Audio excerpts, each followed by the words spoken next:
This program is brought to you by Dodge Truck, the official vehicle of the In-Fisherman Communications Network.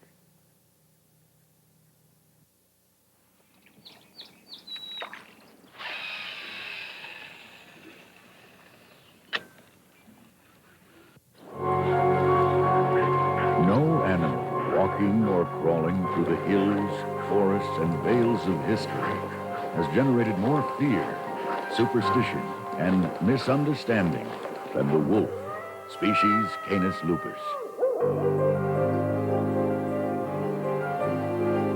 But wander out from the safe havens of shore into the watery universe of aquatic creatures, and you will find an animal equally the target of misdirected human fancy.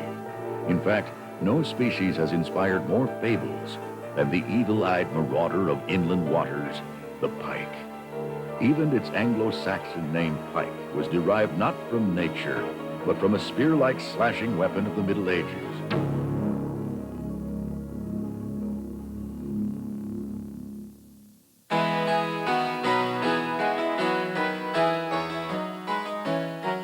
The pike has a long and hallowed history in mythology. For example, the famous Mannheim pike, which was supposedly stocked by Frederick the Great and prowled the moat around a medieval Germanic castle, reputedly lived 267 years and weighed 550 pounds. Normal pike lifespan, however, is about 10 to 12 years. Imagination apparently played a large part in pike lore, but legend is only half the story. Medicine, too, played an important part. Alchemists used pike hearts and galls to cure pleurisy. The ashes of burned pike were used to dress wounds, and pike bones were worn as talismans against witchcraft.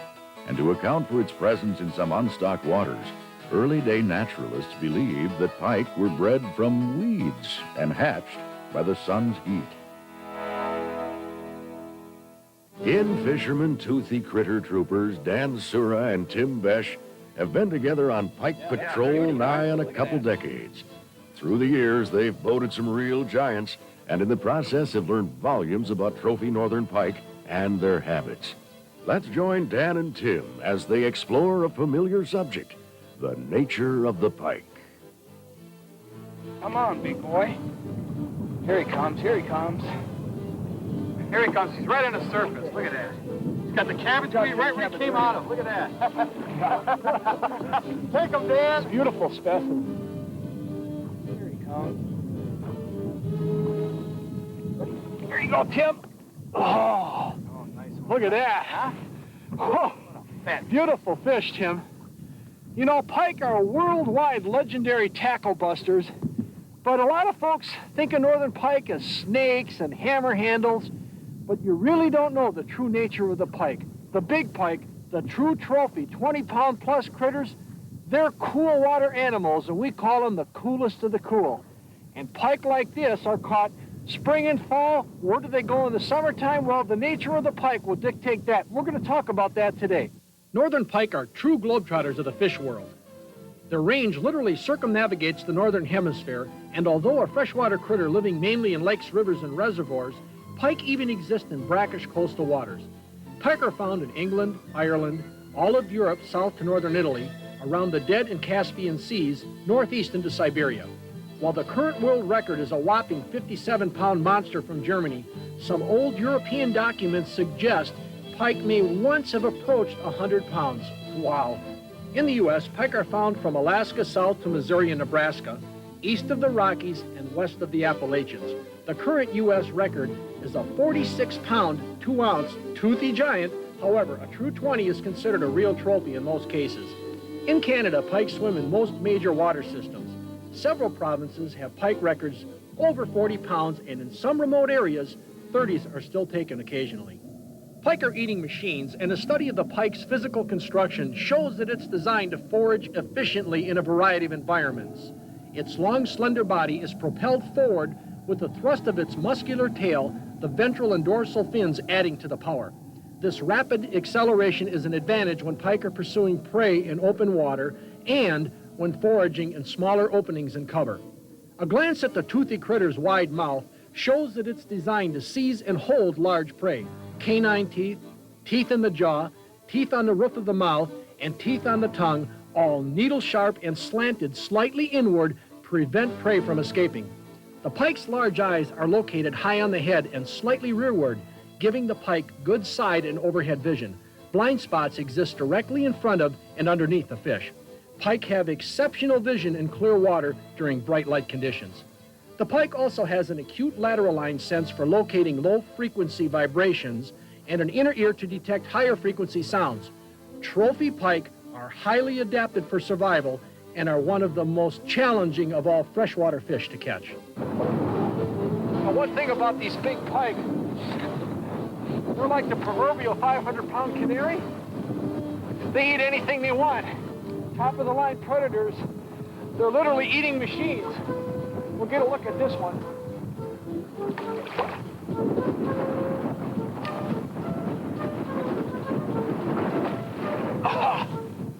Esox lucius. Beautiful, real beautiful average-sized pike. And these are real eating machines. They're built for power. One thump of that tail, this fish is going to move several feet. And where these things swim, nothing's safe. Old Esox lucius or pike forage on just about anything, alive or dead. A typical pike snack might consist of minnows, bluegills, perch, walleyes, suckers, shad, whitefish, smelt, trout, or ciscos. You get the idea. For a pike to gain trophy size, the proper food source must be available at each stage of its growth. One key to trophy pike is plenty of high-protein, soft-fin prey. Pike grow best in cool water environments as opposed to warm or very cold waters. Trophy pike are true cool or cold water fish and are active in water temperatures from 39 to 70 degrees. Interestingly, angling studies show that once water temperatures get into the 70s, big pike seem to disappear. Juvenile pike remain active in warmer, shallow water. However, this warm water stresses adult fish and they seek cooler water during summer.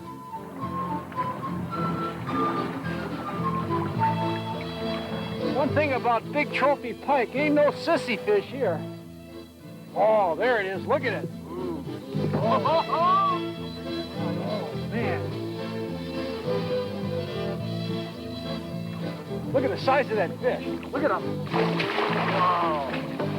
Look at that. They make these runs at the boat all the time. Anybody that's ever fished, even small pike, you know, you get them near the boat, all of a sudden, ding, they drive you right to your knees. Still got a little bit of vinegar left. Look at the size of that animal. Oh, and my heart's going boom, boom, boom, boom, boom. Whoa. You hit it right next to the boat, huh? Whoa! Whew. Whoa. Nice fish, Dan. Oh, absolutely. Listen, trophy northern pike live a different lifestyle than the small and medium-sized fish. Remember that. And one thing about trophy northerns, they're the coolest of the cool. And fish like that, they're definitely cool. Right, Tim? Right. As we've seen, throughout its calendar year, pike will tend to relate to the coolest water in a given system. There is one notable exception. In early spring, pike will favor the warmer sections of shallow bays and coves. A number of factors contribute to this early season phenomenon. Pike are going to spawn in or near these areas, and the warming silt produces insect hatches which draw in minnows, sustenance for the voracious pre-spawn northerns. This is a time when pike are concentrated and accessible to the stealthy angler. Huge fish prowl in a few inches of water. These fish are dramatic in their movement and feeding habits. Let's join Al Lindner as he catches the biggest pike of his career. Oh, man. Whoa! Whoa! I love it! Oh, whoa! Whoa! Whoa! Whoa! Damn! Oh, come on, you big old toothy critter, you! Oh, he's a humpback toothy! Look at his head! Oh, no, he's gone! Ah! Well, there's plenty more where that one came from. You know what the key is to catching fish like that? Consistently? Not losing them, catching them. It's understanding, first of all, location, understanding how to eliminate dead water, unproductive water fast, and secondly, presentation. Picking the right lure for the conditions you're faced with. And you know what we're faced with today? High water conditions, a typical situation on a lot of big reservoirs, big lakes that are fed by river systems where you get water fluctuation. And the fish we're fishing for? Northern pike with topwater.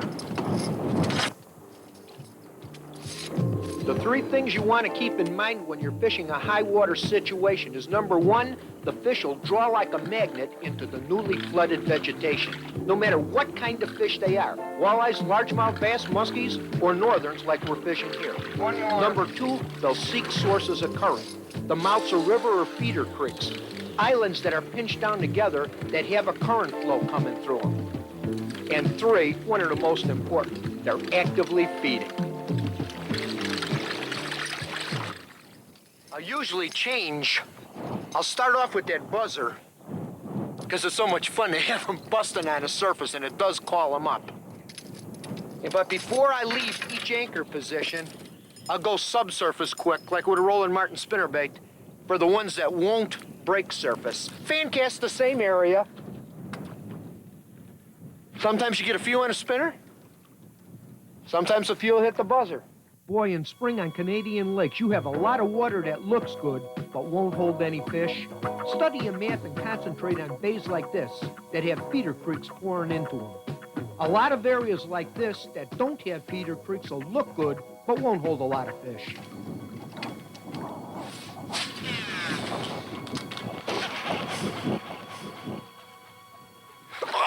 Oh, I got him. And is she a pig? I mean, she's big.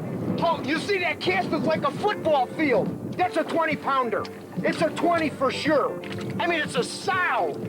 Holy mackerel. I made a cast as far as I could throw at that thing, and she just engulfed it. I mean, this fish is big. Oh, man, she's charging a boat. What do you see? Look at her size. She's 30 pounds. She's 30 pounds if she's an ounce. Look at that, I can't stop her. My heart is going 100 miles an hour. It's going thunk, thunk, thunk, thunk. What would you do if you had your biggest northern? Ever? Okay, she's getting tired. Okay, look at the size of that thing. I don't know how bad she's hooked. She's got a light across her nose. Oh, she big. Look at the size of that thing. My knees are knocking. My knees are knocking, folks. That fish is 30 pounds if she's an ounce. The head on that alligator. Oh! Woo! That boil, when she hit that thing, it looked like somebody dropped a bathtub in the water. Come on. Look at that mouth. I mean, that mouth is huge. I can't control her. She's starting to get tired. Not that tired. Whoa! Folks, I'm taking this thing so easy. I mean, she is so big. You know, you ain't gonna believe this, but I ain't got a net.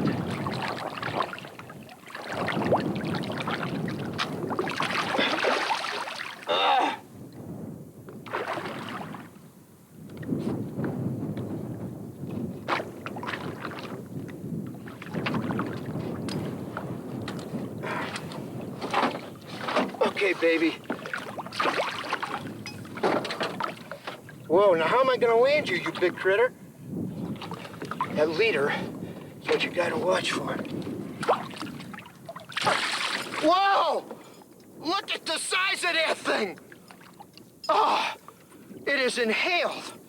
One single hook buried in her mouth. Oh, look at that beautiful. Look at that, folks. Look at the size of that. Here's a list of lakes and rivers that I personally know you can catch a 25-pound plus northern in. The Missouri River system throughout North and South Dakota. The Winnipeg River system in Manitoba and Ontario. Mormon Reservoir in Arizona. Nagelini and Knowlton Lakes in northern Manitoba. Hatchet and Wollaston in Saskatchewan. It's great to release a big fish like that. I mean, she gave me the thrill of a lifetime. Nowadays, there seems to be a lure made for every situation an angler will encounter. There are lures for heavy cover, lures that work well over rocks, topwater lures, and lures that work best in the depths. Subtle lures for fish that aren't very aggressive, and large, obnoxious lures that may trigger fish into biting with size, color, and flash. With so many options, making your choice for each situation can be difficult. But if you're after big northern pike, there's a family of lures that pike have a hard time resisting. We're fishing for northerns, folks. Up here on Hatchet Lake in Saskatchewan. I'm with my son, Troy. We're throwing in these shallow water bays for the pike, and they've been doing real good. And this is one fun way to catch fish. Come on, baby. Okay. Now, I'll tell you, there's a lot of different ways, techniques, that you could use to catch northerns like this. But when it's all said and done, it's difficult when they get in shallow water to beat a spinner. And by shallow water, I'm talking water depths of, say, 8 feet or less, and that's in lakes, rivers, or reservoirs. Northern pike love spinners. Big fish. Oh, yeah. Nice. Got him. Nice. Hit that second time around. That same fish you think? Yeah, it is. Yeah, Oh, geez, good size. Good one. I'll help you land it. I need a 25-pounder. Woo! That's She's gonna dive on you. Hold her right there. She ain't done yet. Okay, bring her in here, Troy. Or she's on top again. She's gonna dive one more time, I'll bet you. Look at the size of that baby. Hang on. Hang on. Oh, grab her. Hang on, kiddo. Lead her up this way. This one I got. I got her this one. Oh. You ready? Ah. You want to hold your own fish, or do you want me to just put her back? Boy, she's a nice one. Okay? All right. Okay, you got her? Get your hand behind her. That's huge. Okay, drop her nice. Fat. I wonder what hit it. Look at that. It's got to be something really big. How big do you think it goes? I don't know, but get her back in the water quick. All right. These inline spinners like this definitely work a little bit better when you're in sparser cover. They're great when you're fishing boulders like this, big boulder rocks dragging down through it, or much sparser weed growth, or deeper weed growth when you want to come right over the top of it. That's where it really shines. But when you fish a spinner like this, an inline, what you don't want to do is just cast it out and directly reel it in. That's a mistake a lot of anglers make. Not that it doesn't work on occasion, but it does. But if you really want to increase the effectiveness, you cast it out and you pump it. You're changing the speed. You're reeling maybe 20 feet and you pump it. You pick up that speed. Northerns, just like muskies, tend to follow a lot when they're in shallow water. And the trigger comes when you go to pump that bait.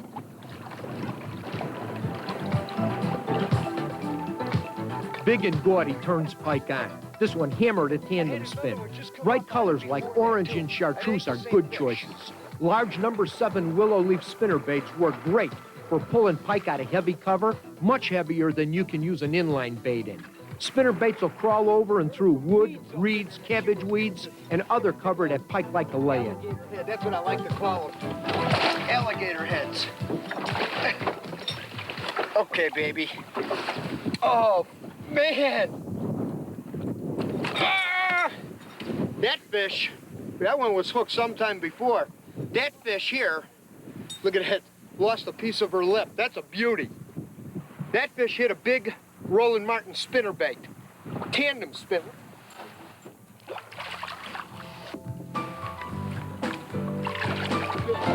Yeah. Get her right up by the ball. Oh, right out the middle, huh? Yeah. She's gonna go one more time. That's what I was waiting for. You want to get somebody turned on to fishing, you bring them in on a shallow water Northern Pike bite like this. They'll be fisher people forever and ever. That's a big fish. Okay, let me see if I can get her. Ooh. Keep it away from the boat, Bob. Keep it away from the boat. Troy, that's a beauty. Chilling. You having a good time, huh? I can get this guy. You can get him, huh? I'm gonna have to get him for you. All right. Come on, I got her. Okay, here she comes. Grab hold of her, she's yours. I got her. Look at the size of that fish. That, folks, is a real giant.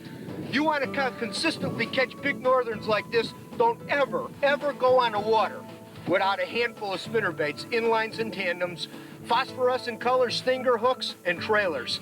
They work in shallow water. You want a good place to catch a lot of fish like this? Come on up here to Hatchet Lake and its surrounding waters. They're loaded with big pike just like this. Fish with an attitude? You've heard the old expressions. The fishing was so good they were jumping into the boat. Or, I threw everything but the kitchen sink at them and I still couldn't buy a bite. These are classic examples of describing positive and negative fish moods. But most of the time, fish are in a neutral mood. That's a fish that won't bite just anything, but if shown the proper presentation, he is more than willing to make a meal out of your lure. Let's join Al Lindner and Jeff Zernoff as they change some attitudes of shallow water pike. It falls vertically. Yeah. You know how it drops right on your nose? You'll see that fish laying there. You could fall it right on his nose. Got him? Good one, Jeff? Ooh. Oh, see? I love it.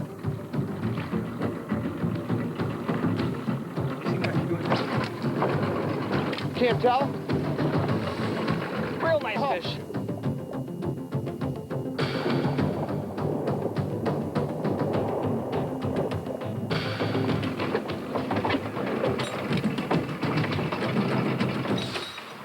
Well, I love to see them come up and when they follow like that, you know, where they're just cruising and dropping it. It's a nice fish. You betcha. You betcha. We're fishing northern pike in shallow water. When these fish are active, really going, well, you could kill them on a jerkbait, an inline spinner, a buzzbait, or a spinnerbait. But when they're not active and they're still here in the bay, a subtle approach becomes the answer. And one that we've seen over the years that really makes a difference is spooning these fish. Now, there's some tricks to spoon fishing, a lot of tricks to spoon fishing, not simply casting out and reeling in. And that's what we want to go over today, the art of spooning up big pike. Like all fish, a pike's activity level is greatly influenced by rising and falling water temperatures. In spring, the shallow, dark, black-bottom bays that pike frequent, water temperatures can fluctuate as much as 15 degrees in the course of a single day. So early in the morning and in cold front conditions, pike aren't as willing to chase down a fast presentation. Often a more subtle approach is needed to trigger these neutral fish. There he is.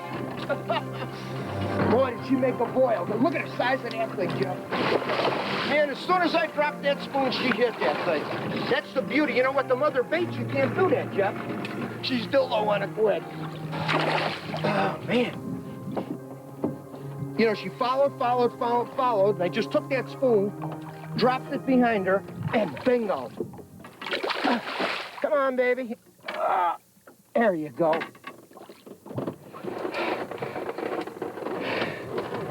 Those subtle approaches. Let me show you something with this spoon that's a little different. Their spoons come in two categories. This is a very light aqua spoon, a very light spoon. This is a stamped heavier spoon like a Daredevil. This spoon is twice as heavy as this spoon. I have to fish this light aqua spoon so slow I can barely turn the reel handle. The other baits we're fishing, there's two kinds of spoons. You got spoons like that, and then you got a spoon like your Johnson spoon that does the same thing. Both of them are deadly.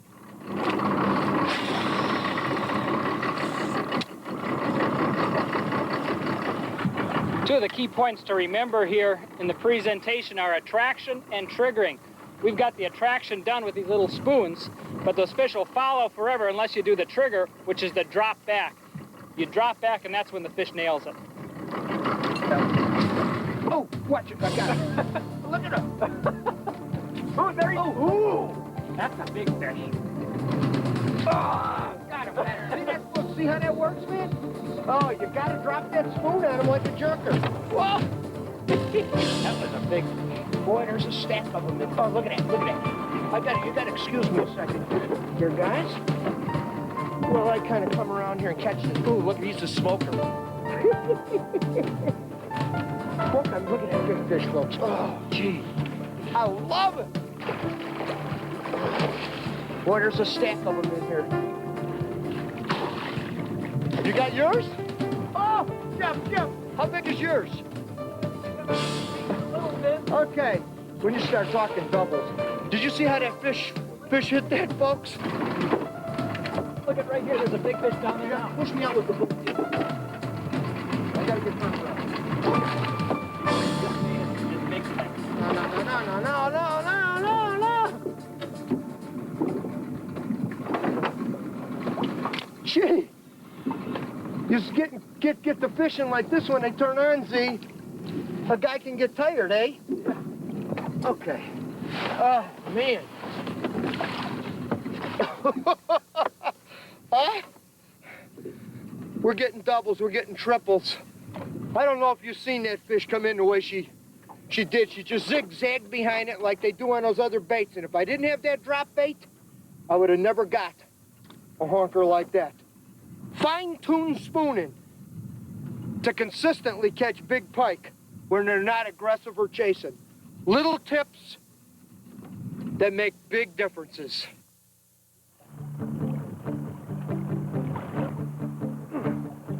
You got a good one. Yeah. How good is good? We'll see. Get up here. Oh, yeah, it's a better fish. Oh, yeah. Oh, look at that. Huh? Look at that. Oh, look at that, Lair. Look at the eight. Look at that. Oh. See him? Oh. Look at that. That's a 20.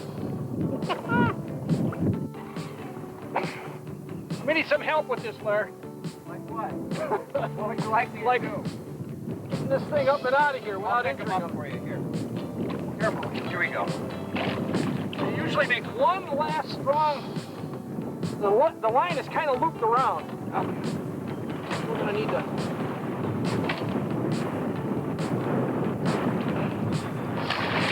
Watch it. We're all right. Careful. Man, That's a beautiful fish. I'm not talk kidding. about dangerous. So let's take this out of his face and put him back in. Larry is not injured at all. He'd be screaming. Here we go. Oh, minnow baits, I love them. There you go. Good job, Dan. You know, jerk baits are well-known producers of big pike. Ironically, minnow baits have been around probably 10 times longer, and in many cases are equally, if not more effective because of their flexibility. You can work them almost anywhere. We'll show you what we mean. That fish must have been sitting right in that shoreline little divot there, Larry. I brought it out about 5 feet. Really hammered it. We're fishing transition pike in Saskatchewan. Oh, there's a good one. Look at that one. Ooh. That's probably the same one that just followed.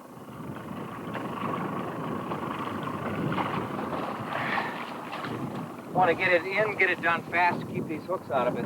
We're fishing transition pike, and these fish can be tough to find. They've moved out of the classic shallow water pike spots, and you'll see we're not fishing weeds, we're fishing rocks.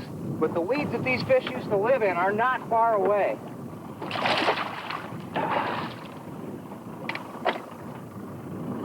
One of the most difficult things to do in a great big body of water like this is to find them. In northern natural lakes, the life cycle of pike revolves around the shallow bays in which they spawn during spring. As the season progresses, though, the largest pike usually move out of the shallow bays in search of more abundant forage. They move to places like deep-water weed beds, rock points, and sunken islands.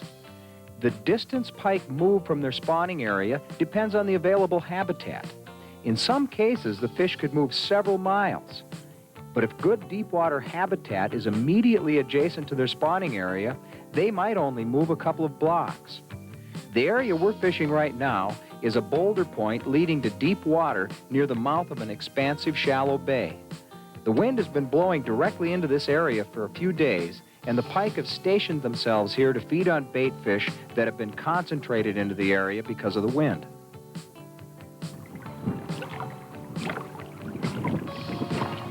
I want you to look at the way that Dan is working his minnow lure. He's not just cranking it in. Each cast is a very carefully designed series of attracting and triggering maneuvers. Understanding attracting and triggering is going to double the amount of fish you catch on minnow lures.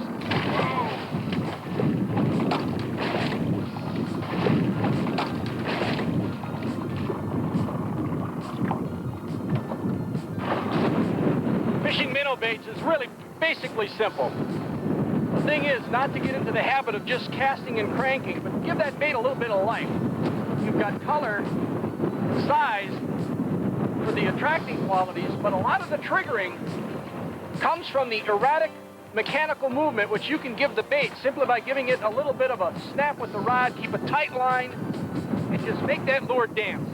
Hey, minnow baits are extremely versatile lures that can be fished with a variety of different retrieves. Your retrieve is a key element in both attracting and triggering big pike.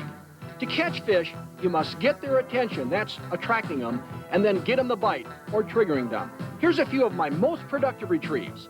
A quick surface popping walking the dog tactic is an extremely effective way to call fish out of submerged cover like weeds or rocks. Another hot tactic is the burn and stop. This is simply a series of fast cranks and then stopping to let the bait float towards the surface. Now the strike usually occurs as the bait is rising. Repeat the process. Crank, attract, then stop, trigger. It's really deadly. A jerkbait retrieve is a constant motion retrieve where the rod and lure are used to impart an erratic side-to-side action to the lure, simulating an injured or spooked bait fish. This drives big pike absolutely nuts. Another productive tactic is a slow, constant tail breaking the surface retrieve that produces explosive surface strikes. Remember, minnow baits work for all species of fish, from stripers to muskies to pike and bass, under many different conditions. Oh, there's a good one. Look at that.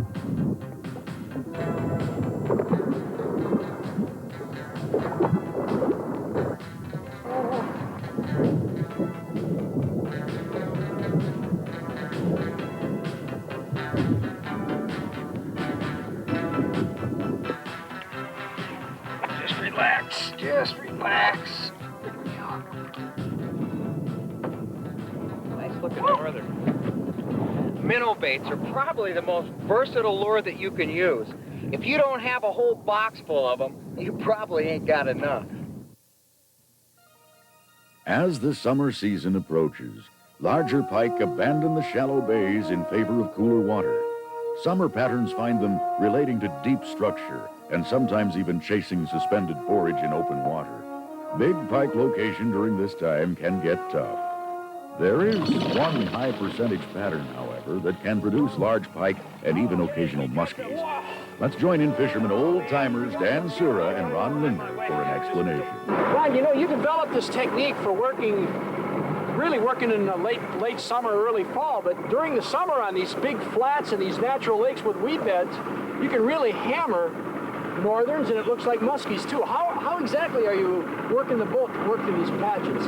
Dan, I developed this system in the guiding days. A lot of times for catching northern pike on these big flats when you got these clumps of coontail or cabbage and, you know, there's no distinct edges. So what I did is I just put 2 lines out like this and just zigzag troll over the whole tops of them using a fairly shallow running bait like that big double-bladed spinner. And the system works. Worked for my guiding days, worked for my clients. Hey, it's going to start working more for us today. Hey, they don't call you the snake charmer for nothing. Locating prime summertime pike or muskie spots in a natural lake is relatively simple. Look for large, slow-tapering areas, generally 6 to 12 feet on the hydrographic map. These areas often support weed growth that will hold numbers of toothy critters throughout the summer period. Now, not all weed beds have fish. Normally, weed beds adjacent to deep water basins are far more productive than weed beds associated with shallow sections of the lake. Northern and muskie both use weed flats in summer. Here's a tip for northerns. The largest pike do not act like small to medium-sized fish. Listen, in lakes where deep water forage like ciscos and whitefish are available, big northerns move out under the rock piles and deep points during the summer months. Later, they move into the weed beds when the water cools in late summer or early fall. During summer, however, weed beds usually hold many medium-sized pike and only the occasional large fish. In many lakes, the 3 to 6 pound northern are bread and butter summer fish. Ronald, this system is so simple for catching these pike. At a lot of these natural lakes that have good weed beds and say, the 6 to 12 foot range, you're getting pike running 4, maybe 9, 10, 12 pounds tops, but they're catchable, they're active during the summer. Now the big boys, they're probably out deep, maybe feeding on cisco or some other deep water forage, but these shallower water fish on these flats, heck, they'll bite like crazy all summer long. That's right, you know, big pike are tough in the summer ones. We get them in fall, you know, that's what, you do the same thing we're doing here in fall, and you murder them. Yeah, you're in the 18-pound class right. Then and up. Right. Yeah. We're in good weeds. What are they topping out at? They're between really 8 and 5 feet, 5 and 8 feet. That's where most of the weeds are. The heavier beds. Here's your toothy critter attack plan. The key to getting bit is to efficiently and quickly cover water looking for active fish. Power trolling or speed trolling is the method of choice because it offers total depth and speed control. Depending on how the fish are relating to the weeds, a variety of different lures will work for speed trolling. Large diving crankbaits are great for covering the deeper water outside weed edges. Run the deep edge looking for inside or outside turns in the weed line. Prime ambush spots. Be sure to rip the weeds from time to time as you troll along. This seems to really trigger fish. When the fish are located inside the weeds, however, you must shift tactics. Shallow running tandem bucktails or jerkbaits run over the tops of the weeds will catch aggressive fish. Snake troll the area thoroughly, trying various trolling speeds and different lures. Running the S-shaped patterns brings your lure through portions of the weed bed which your motor hasn't run over, potentially spooking fish. Besides, remember when you turn, the inside lure slows and drops, while the outside lure speeds up slightly, automatically varying their speed. When fishing multiple lines, always choose lures that are speed comparable. Remember, both lures must run properly at the same boat speed to be effective. There it is. Fish, fish on it. Dan, you're out of the way there. Get out of here! Are you? Yeah, I'm clear. Let me take the boat out. Okay, watch, it's a muskie. It ain't it's another muskie. Another muskie? Yeah, yeah. Hey. Whoa. We came for pike, and it's muskie time. Muskie, I've seen this. Watch it run! Man. It's gonna go.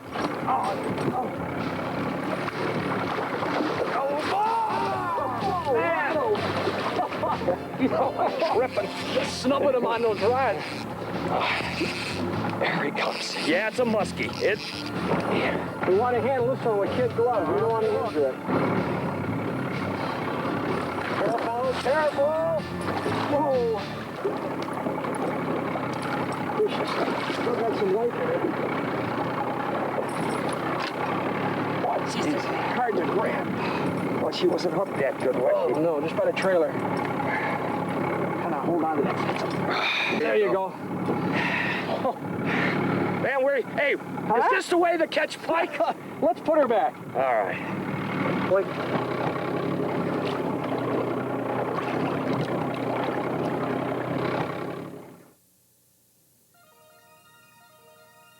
Yes, deep edges of weed beds will produce some big pike during summer.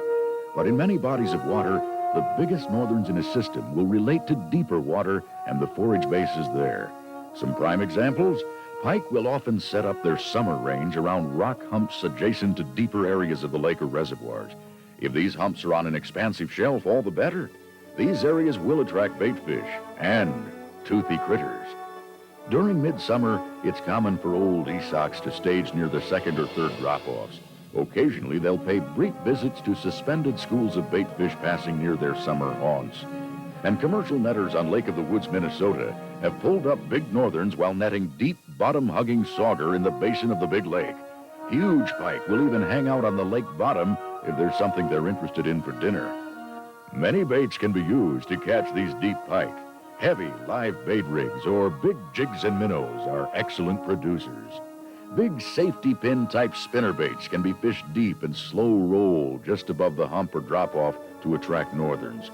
Inline spinners and bucktails are designed to reach moderate depths as well. Jerk baits aren't only good for shallow presentation, but certain gliding models will call up big fish in clear water conditions. These baits are deadly when fished over deep weed beds. Deep diving, big-lipped minnow baits can be trolled or cast to depths over 20 feet, mimicking the very food sources pike are chasing. Just because it's midsummer doesn't mean you have to stop chasing northerns. Experiment. There's still much to be learned about pike during this period.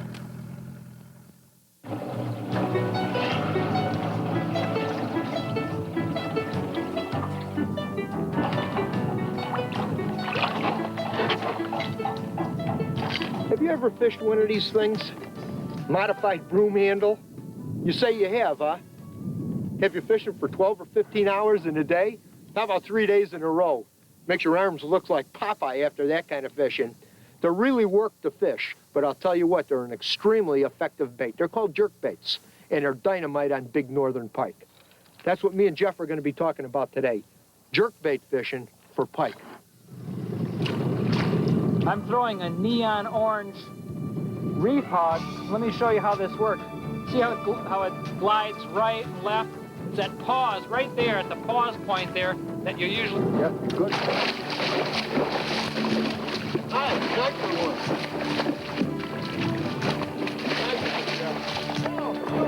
Nice fish. Spinner. A roller. Oh, it hit really deep. How it twisted right by the boat. One thing about these jerk baits, the hotter the color, the hotter the hit. I'm using that bright orange, Ella's using a yellow, and these fish are just jumping all over these bright colors. This is a nice fish. Big fish. Yeah, nice fish. That's a real... Look at that one. Oh, man. Boy, she hit that one. Oh, man. Look at it. Hit it by the boat. Big and ugly. None of them are ugly. They grab them, they grab them. Neon color. Okay. Okay, get that off your beak here, fish. Now, there's basically 3 different kinds of jerk baits that work. Jeff is throwing a bait that is kind of a glide bait. That's called an eddy or a teddy. I'm throwing a minnow bait right now that I'm jerking. And then, intermittently, I'm coming to a twitch bait. And this happens to be called a suic. Everyone has a different kind of action. And everyone has a little different triggering effect. This thing goes down and up, down and up. That glide bait goes off to the sides, like this. It zings off to the sides. And this minnow bait, this is kind of an in-between depending on the attitude of the fish, but you fish it just like you fish a jerk bait too. For this presentation, the ideal rod length is 5.5 to 6.5 foot in length. Make sure it's a heavy, real beefy at the tip and the butt so you can get a good set. A flimsy rod just will not allow you to do a good presentation here. Triggering is the key word you want to keep in mind. What these baits do, no matter if it's a glide bait or the up and down jerk bait or twitching a minnow that gives that real erratic pause, that's what turns their crank. Any fish at all, no matter what they are, the reason they strike a bait is when you get those erratic changes. Just think about it, a jig going up and down, a spinner bait falling. Well, the same thing, same principle apply to jerk baiting for northerns. They'll follow, follow, follow, and that different erratic change is what makes them bite. They're deadly in a lot of conditions. The first thing to always remember as soon as the bait impacts the water is you got to ask yourself, where is my set point? Problem here is the rod attitude is so low, you don't have a lot of room to set, so you got to ask yourself, where am I going to swing to set the hook? You can't set down because you'll hit the boat. You can't set up because you'll hit yourself in the head. So you always got to make sure that you're positioned so that you can swing right or left to set the hook. That's why it's imperative that you use braided Dacron line here so that you don't have to rely on all of the stretch of the mono to come out. Also, equipment has got to be balanced properly to be a good jerk bait presentation. Got to have a rod 5.5 to 6.5 foot long. You have to be using a solid steel leader as opposed to a braided, and the leader has to be longer than the bait. If it's shorter than the bait, it'll always be hooking around and the mono or your braided Dacron will be getting hung up in your trebles. Jeff, what? He hit that good fish. That's a big fish. That's a huge big fish. Big fish. Oh, man. Look at her. They're chewing on that thing. Holy, she hit it right. She hit it that. I see her hitting. There was another fish with her. Look at her. She took that thing head first. Boy, that hot colored fluid really works well. Jim like that thing. Come on, one more time.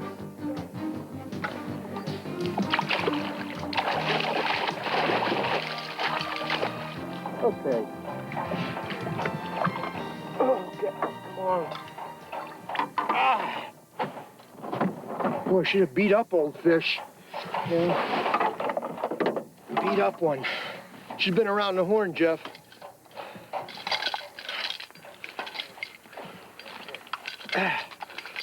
Come on. Get them hooks out of you, and I will get you back here in a minute, baby. Get you back in a minute. Jerk baiting definitely pays off. Pike like that erratic action. They always have. It's a kind of fish that's responds more to real erratic actions than most other fish. That's what turns them on. Muskies do the same thing. And that's what jerk baits do. Make fish bite. Oh, good fish. I got him. It's a good fish. Oh, that's that big one. Nice fish, man. Look at how he swallowed it. Oh, look at. I knew she was good. Look at that big old mouth trying to get rid of that thing. Nice one. This is a buck. Come here. Look at the size of this. Holy cow, look at how he inhaled that hot pink reef hawk. He swallowed that. He nailed it. The In-Fisherman calendar for people shows it to be mid-fall. The In-Fisherman calendar for Northern Pike at the latitude of the Great Lakes place the fish in the mid-fall cold water period. The cooler autumn water temperatures have brought many of the big pike up to key spots along the remaining deep weed edges in search of the abundant forage there. It is also a time of year that often finds good friends Dan Sura and Dave Sanda hunting for Namu, the name they have playfully given to any of the trophy-class northerns inhabiting these bays. They know that this is one of the prime times of the year to stalk these monsters, and over the many seasons that Dan and Dave have fished these mesotrophic bays, they have become real experts at the game. Here we go. Here's the cabbage. One of the three main elements for locating big pike under these natural lake conditions. One is a good sweep U inside turn. Second is the presence of cabbage, and third, bait fish. Those three elements in late fall mean big pike. Again, folks, quality electronics are absolutely indispensable. A good flasher, graph, or LCR unit will help you see the actual game fish and will also be your guidance system to locating productive water. It will help you identify the inside curves on structural elements that concentrate bait fish. Plus, it will enable you to follow the deep weed edge. By the way, in this case, Dave and I are looking for cabbage. And finally, you'll be able to see the schools of bait fish. Yup, a properly tuned unit will not only put you on the fish, but put the odds in your favor no matter where you fish or what species of fish you're after. Coming at the boat. You're chasing them around the boat. Whoa! Oh! Knuckle busters, I love them. Oh, boy. Whoa. I'll move that rod, Dan. There we go. Not a bad one, but not the big boy that I'm after. A lot of different jig styles will work, and one of the ones that we found most effective is just a simple wedge-shaped jig. You'll notice how I've got this rig now. I've got a small piece of plastic worm, I've got the chub or sucker hooked on firmly, and then another piece of plastic worm to keep it tethered on so the bait doesn't flop when I'm casting and retrieving it. Bait will stay lively longer, and it'll stay on your hook a whole lot longer if you do it this way. I noticed Dan's using a spinning rod today with probably about 14-pound test line. I used to fish that way quite a bit too when I started this jig fishing, but then I beefed up to the 7.5-foot flipping stick with 20-pound test line. And the main reason is it's not just to manhandle the big fish, but the long length of the rod lets me snap the weeds free when I hook up on it. There, my jig just sank, just hit the weeds, and when I get stuck on the weeds, I can use a two-handed snap like this to snap it. And the long rod tip snaps up with a lot of power, and it breaks free of the weeds real clean, and the jig comes shooting out and drops down.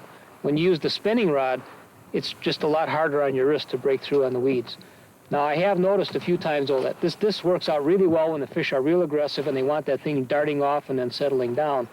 But sometimes when they seem to be a little bit less aggressive, it seems like the simple snap of the one-hand spinning rod doesn't move the rod tip very much. Consequently, it doesn't move the jig very much, and it just kind of scoots out a little bit and settles. And sometimes that little bit more subtle snap is better. You just go out and experiment and see what the fish want, and they'll tell you. Got him over here.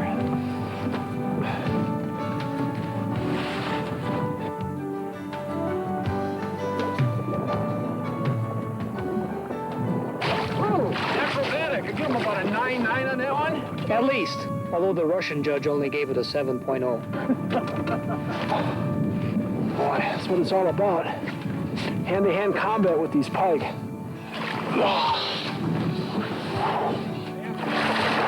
Whoa, you're gonna jump in the boat if you don't want to. Yeah, that's another pretty fair pike. Notice the open hook that we're using. A weedless hook with a weed guard would slide through the weeds real easy and fall down in between, and you wouldn't get the same triggering effect that you get with this. This open hook will hang up on the weeds momentarily, and then when you flick your wrist hard, it snaps off, the weed stalk or leaf breaks, and it comes exploding out of there.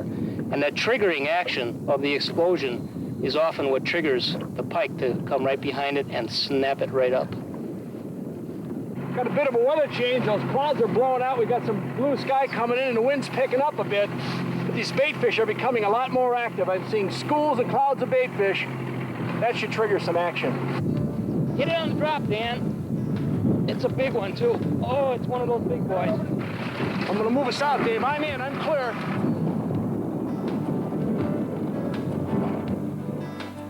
Oh, that's pretty. Yes! Look at the girth on that fish.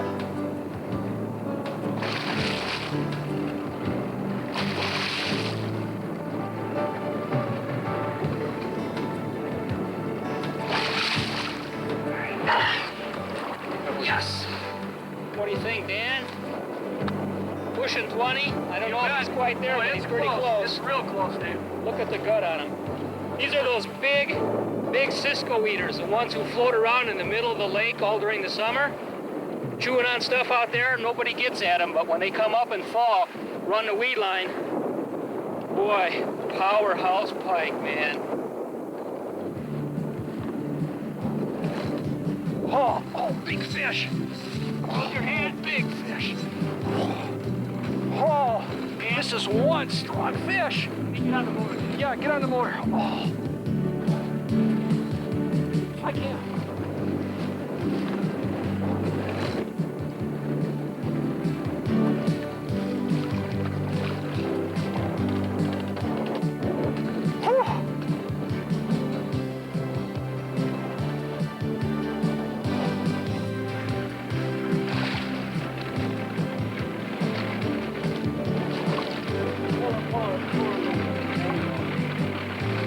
Got her.